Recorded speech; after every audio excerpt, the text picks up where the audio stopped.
ofereceu um sacrifício excelente. Das primícias do rebanho, ofertou com um coração ardente. Pela fé, obteve um testemunho de ser justo diante do Senhor. Provou com os seus atos o seu profundo amor. Pela fé, Noé, divinamente instruído por Deus, a ordem divina obedeceu e construiu uma arca para o seu. Pela fé, demonstrou ter uma alma submissa, condenou o mundo e tornou-se herdeiro da justiça. Pela fé, Abraão obedeceu e deixou Ur dos caldeus. Peregrinou pela terra sob a orientação de Deus. Pela fé, peregrinou pela terra prometida pelo Senhor. Aguardava a cidade a qual Deus é arquiteto e edificador. Pela fé, ofereceu a seu filho, em sacrifício, o seu filho desejado, crendo que o Senhor o devolveria ressuscitado. Levou consigo a lenha, o cutelo, o fogo para Isaque imolar. Amarrou-o com cordas e o deitou sobre o altar. Pela fé, homens e mulheres viveram para a glória do Senhor. Subjugaram reinos, praticaram a justiça e viveram vidas de fervor. Foram serrados, apedrejados, andaram peregrinos, morreram pela fé, entoando a Deus os seus mais belos hinos. Somente pela fé se conquista a salvação. Somente crendo em Cristo, entregando-lhe o coração, deixando o pecado, carregando a própria cruz, aceitando o sacrifício feito por Jesus. Bom dia, meus queridos.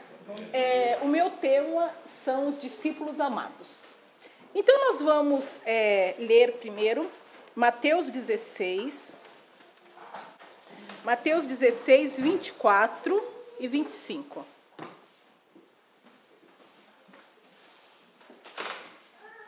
Que diz assim: Então disse Jesus aos seus discípulos: Se alguém quiser vir após mim, renuncie-se a si mesmo, tome sobre si a sua cruz e siga-me.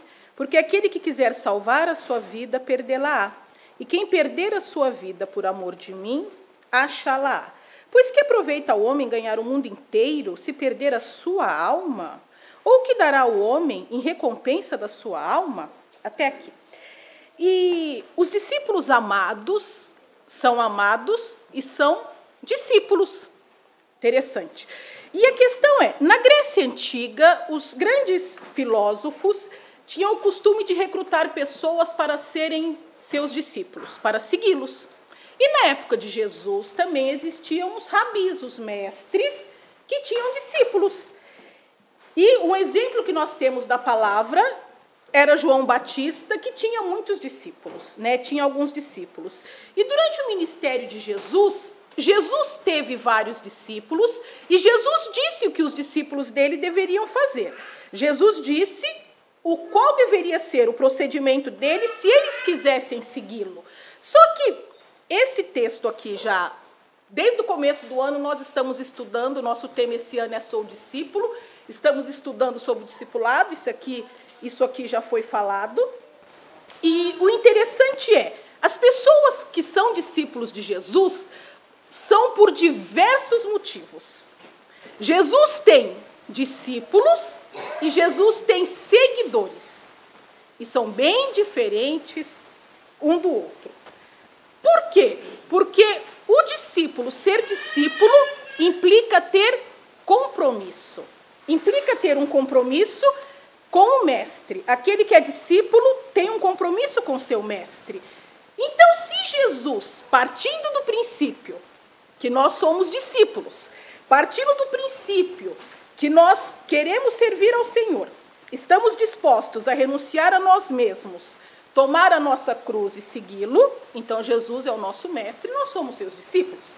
Então, partindo desse princípio, os discípulos devem ter compromisso com seu mestre.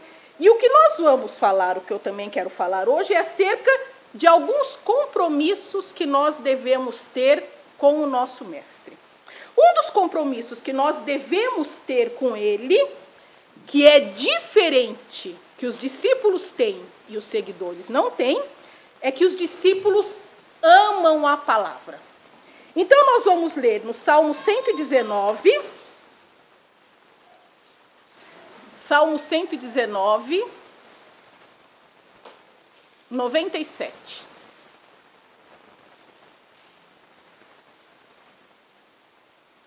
O Salmo 119, 97 diz assim: ó, quanto amo a tua lei, é a minha meditação em todo o dia. E também vamos ler o versículo 127, que diz assim: pelo que amo os teus mandamentos, mais do que o ouro e ainda mais do que o ouro fino. O ouro sempre foi uma coisa que teve muita importância, né? E as pessoas brigam por ele, fazem tudo por ele. E aqui está dizendo, o salmista está dizendo que ele ama o Senhor mais até do que o ouro, né? Que é importante, que vale muito. Então, os discípulos, eles amam a palavra. E eles não somente têm o compromisso de amar a palavra, como eles têm que ter o compromisso do quê? De permanecer nela. Então, nós vamos ler João 8. João 8, 31 e 32. João 8, 31 e 32 diz: Jesus dizia, pois, aos judeus que criam nele: se vós permanecerdes na minha palavra, verdadeiramente sereis meus discípulos, e conhecereis a verdade, e a verdade vos libertará. Os discípulos, os verdadeiros discípulos, são aqueles que permanecem na palavra. Só que, além de termos o compromisso de amarmos a palavra e permanecermos na palavra, nós também temos que ter outro compromisso que nós temos que ter, é de amar os nossos irmãos, que também são discípulos do Senhor. Então, nós vamos ver João 15, já que estamos em João. Vamos ver João 15.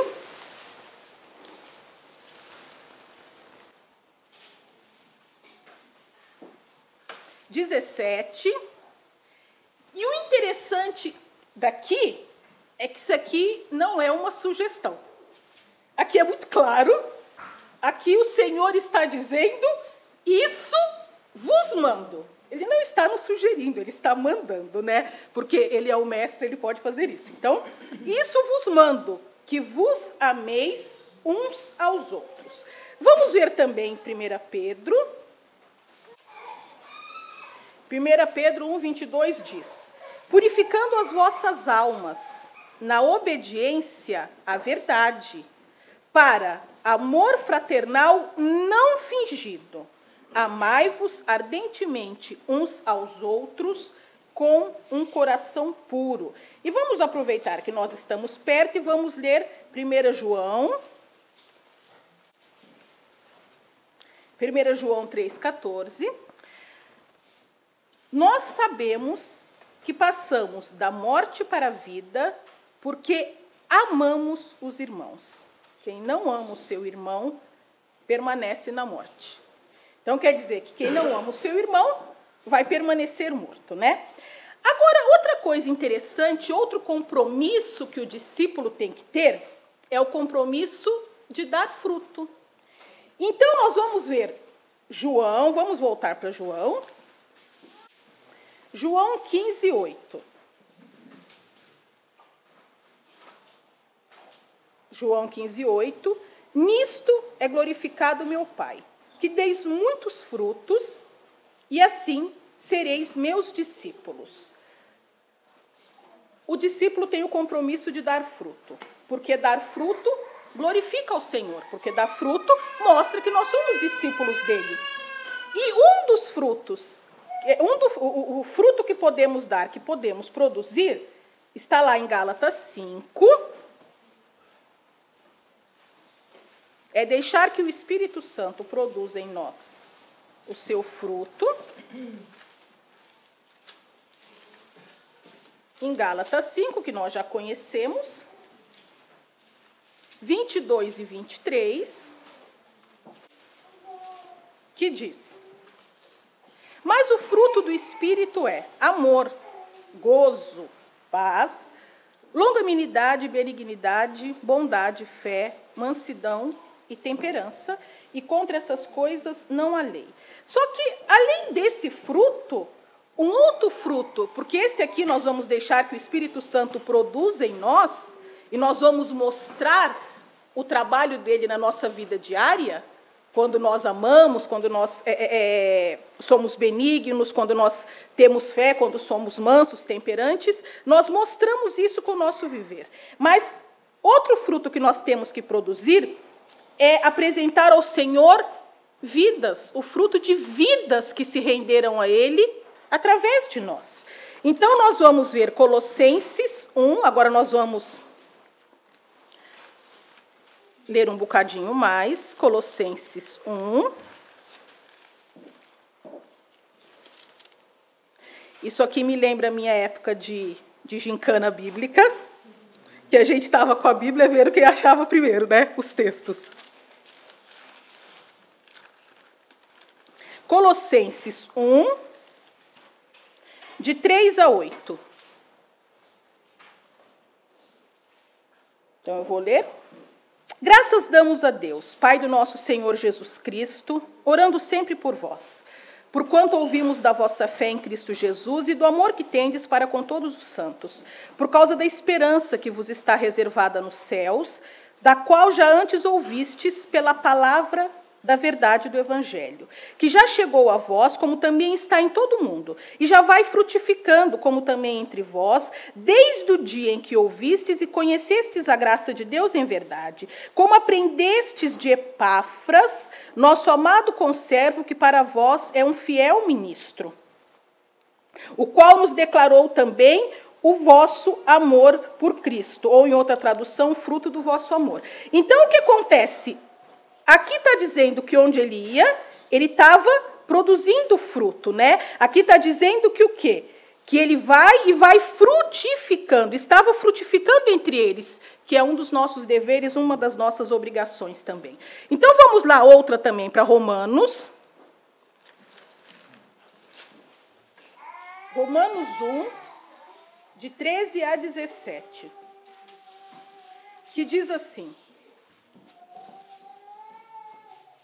Romanos 1, não quero, porém, irmãos, que ignoreis que muitas vezes propus ir ter convosco, mas até agora tenho sido impedido, para também ter entre vós algum fruto, como também entre os demais gentios. Eu sou devedor tanto a gregos como a bárbaros, tanto a sábios como a ignorantes. E assim quanto está em mim, estou pronto para também vos anunciar o evangelho a vós que estáis em Roma. Paulo estava interessado, anunciando o evangelho e interessado em ter fruto no meio deles, em produzir fruto no meio deles, porque é um dos compromissos que nós também devemos ter.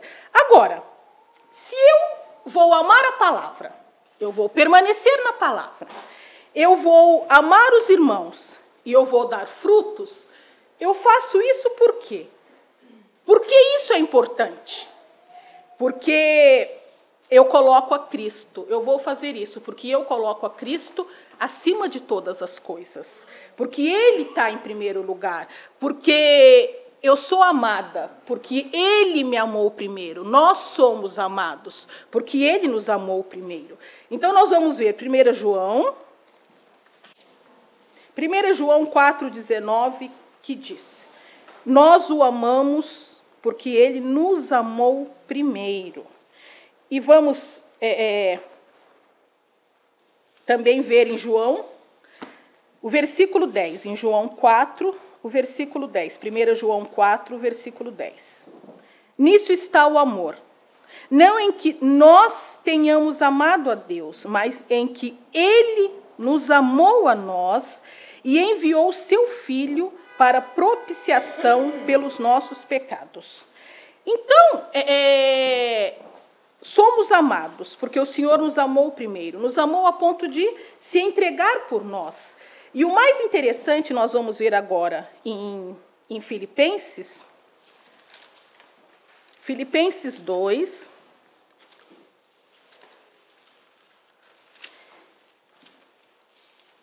é para que aqueles que foram feitos discípulos, que são amados, foram feitos discípulos porque são amados. Vamos ver lá o que Jesus fez, né? Uma das coisas que ele fez para que sejamos discípulos amados dele. Filipenses 2, de 5 a 11. De sorte que haja em vós o mesmo sentimento que houve também em Cristo Jesus, que, sendo em forma de Deus, não teve por usurpação ser igual a Deus, mas aniquilou-se a si mesmo, tomando a forma de servo, fazendo-se semelhante aos homens. E, achado na forma de homem, humilhou-se a si mesmo, sendo obediente até a morte e morte de cruz. Pelo que Deus o exaltou soberanamente e lhe deu um nome que é sobre todo nome, para que ao nome de Jesus se dobre todo o joelho, dos que estão nos céus, na terra e debaixo da terra, e toda língua confesse que Jesus Cristo é o Senhor. O Senhor Jesus colocou o amor acima da vontade dele, porque ele se entregou, foi obediente até a morte e morte de cruz. Aqueles que são discípulos dele, nós que somos discípulos, que temos prazer em segui-lo, nós temos que ter esses compromissos. Por quê? Porque o nosso mestre se entregou por nós. O amor dele foi tanto a ponto de se entregar. E se entregou por amor. Por isso ele fez de nós, tanto homens como mulheres, porque não há distinção. E o mais tremendo é que na época de Jesus, como existe no Oriente até hoje, um preconceito muito grande com as mulheres. E Jesus mudou isso. Jesus chamou as mulheres, Jesus quis as mulheres próximas. E Jesus tinha discípulos e discípulas. Nós somos, hoje, suas discípulas, somos seus discípulos, né? Por causa do amor dele. E eu lembro que quando eu estava preparando isso, há mais de 20 anos atrás, eu lembro que teve um dia na igreja e eu tive que decorar, naquela época, uma poesia, que eu lembrei muito do Seu Américo, uma poesia, e eu estava procurei esses dias, procurei em vários livros, procurei um monte de coisa que eu tinha, eu não achei o autor. Mas eu lembro da poesia, porque o autor dela, não me lembro, porque daquela época eu decorei aquilo e foi uma coisa que eu achei tão interessante que eu nunca mais esqueci. E ele chama Amar Realmente. E aí ela diz assim: aquele que ama dá, e eu nada tenho dado. Aquele que ama faz, e eu nada tenho feito. Aquele que ama se entrega, e eu não tenho me entregado. Aquele que ama ajuda, e eu não tenho ajudado. Aquele que ama se esforça, e eu não tenho me esforçado.